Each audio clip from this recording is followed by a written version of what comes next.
The motto there of U.S. forces in Korea, ready to fight tonight, as the North Koreans are escalating the war of words with the United States after President Trump returns the regime to the list of state sponsors of terrorism. The North Korean ruler reportedly calling the move a, quote, serious provocation equivalent to a declaration of war.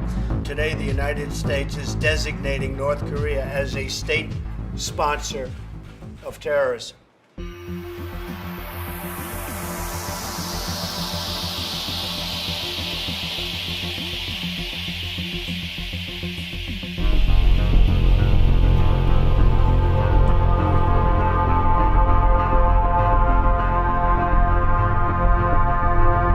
This video shows what could be the last moments of life for Kim Jong-un's half-brother.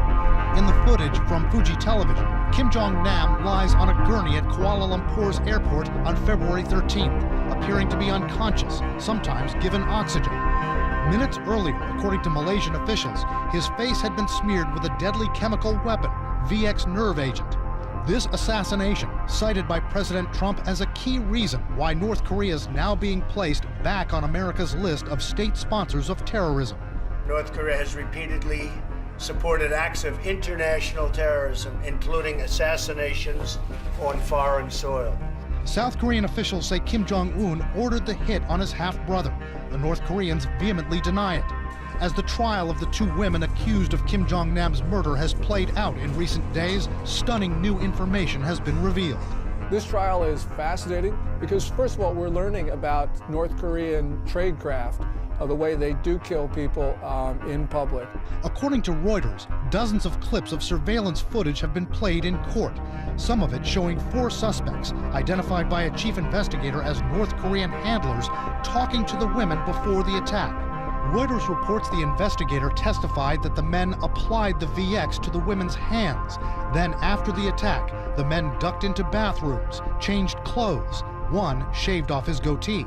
They didn't mind being seen and the whole world knowing they pulled this off, but they wanted to at least get away from the airport, get away from the scene, which they did. The investigator testified the 4 suspects were hustled onto a flight out of Malaysia by a North Korean diplomat and a manager of North Korea's national airline. According to the investigator, one of the 4 was the mastermind on the ground, a man nicknamed Hanamori, who also went by the handles Grandpa and Uncle. Experts say he would have overseen recruitment of the women and other crucial details. Get the deadly material, carry it to the airport, have your team with you at the airport, have the embassy help get you in the airport. Once it's executed, get you out of the airport, then out of the country. All of that would be under a team leader on scene. Interpol notices have gone out for these 4 North Korean suspects. They are believed to be in North Korea, and experts say there's almost no chance they'll be brought to trial. But former FBI Assistant Director Tom Puentes says they may already be dead, taken out by their own regime to eliminate loose ends.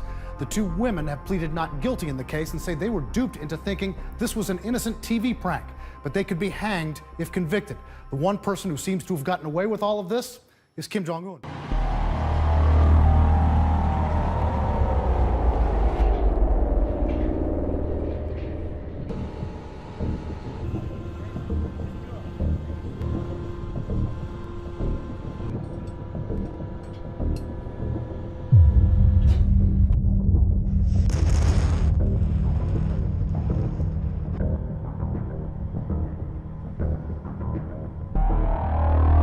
Russia's foreign minister has accused the United States of militarizing the Asia-Pacific region, pumping missile defense systems into South Korea and Japan in response to the threats posed by North Korea.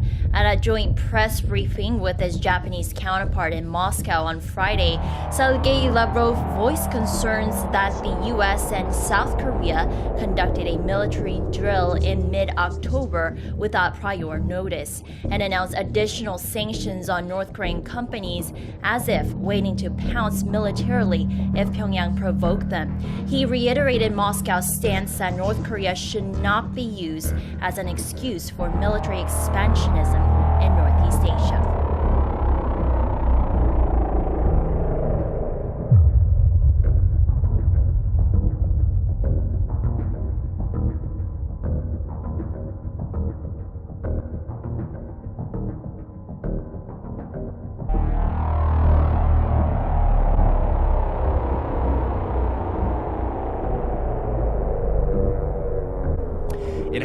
emerged that North Korea reached out for a dialogue with the United Nations 2 months ago. Isolated for so long, it's possible Pyongyang wanted to object to the international sanctions piling up on it. The regime's attempt, however, was rebuffed by Washington. Our Oh Jung-hee reports. North Korea asked the UN chief to open up dialogue between Pyongyang and the UN 2 months ago, according to Tokyo-based Kyodo News Agency on Friday. Quoting various diplomatic sources familiar with the UN, the agency reported North Korea's Foreign Minister Ri Yong-ho asked for a dialogue channel with the UN Secretariat in late September, when he had a closed-door meeting with UN Secretary General Antonio Guterres. It's known that the Secretary General avoided giving a direct answer to this request, but expressed concern over the tensions on the Korean peninsula. He also called on the regime to abide by UN resolutions and stop nuclear and missile development. Later, Jeffrey Feltman, the UN's Under-Secretary General for Political Affairs, discussed this matter with a high-level US official. And due to US opposition, a dialogue between North Korea and the UN couldn't be achieved. Kyodo reported that there could have been diverging views among the permanent members of the UN Security Council as China and Russia were for this dialogue. It's been speculated that the North wanted an international conversation to claim that the sanctions against Pyongyang are unreasonable. North Korea's representatives to the UN are continuously demanding for a global forum that involves law experts to verify the legality of the UN's sanctions resolutions. Well, I welcome the fact that the United Nations Security Council has been united in its condemnation of the actions of North Korea. These are illegal tests that they've carried out, and they should stop these.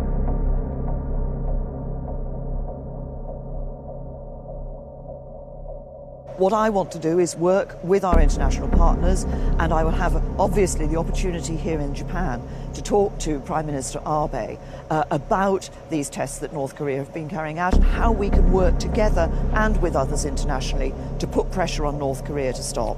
And crucial along with that is, of course, the role of China. I believe that China should be using its leverage with North Korea to ensure that North Korea stops these illegal tests. There are a number of issues that China could look at. Obviously, there's been some discussion of further sanctions in the international community. I think we should remember, as I'm here in Japan today, that this was a missile that went over Japanese land. So that would have been of real concern to the Japanese people. We need to work together internationally to stop North Korea from carrying out these illegal tests.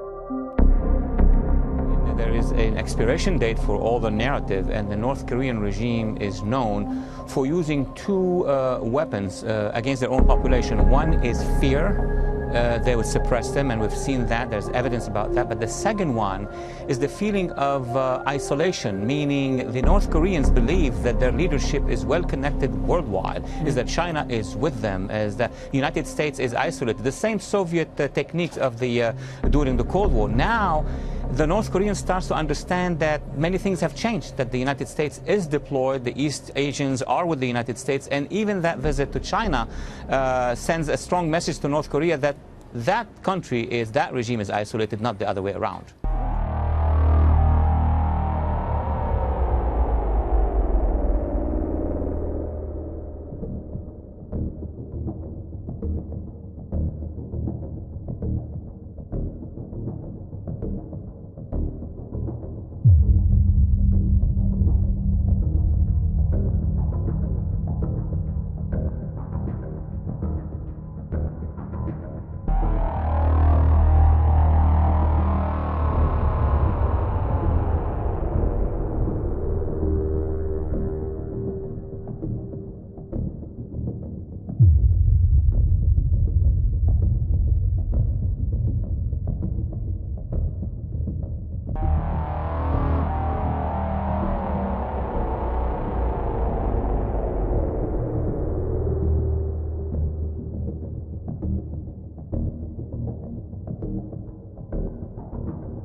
This video shows what could be the last moments of life for Kim Jong-un's half-brother. In the footage from Fuji television, Kim Jong-nam lies on a gurney at Kuala Lumpur's airport on February 13th, appearing to be unconscious, sometimes given oxygen. Minutes earlier, according to Malaysia, the war of words with the United States after President Trump returns the regime to the list of state sponsors of terrorism. The North Korean ruler reportedly calling the move a, quote, serious provocation equivalent to a declaration of war. Today, the United States is designating North Korea as a state sponsor of terrorism.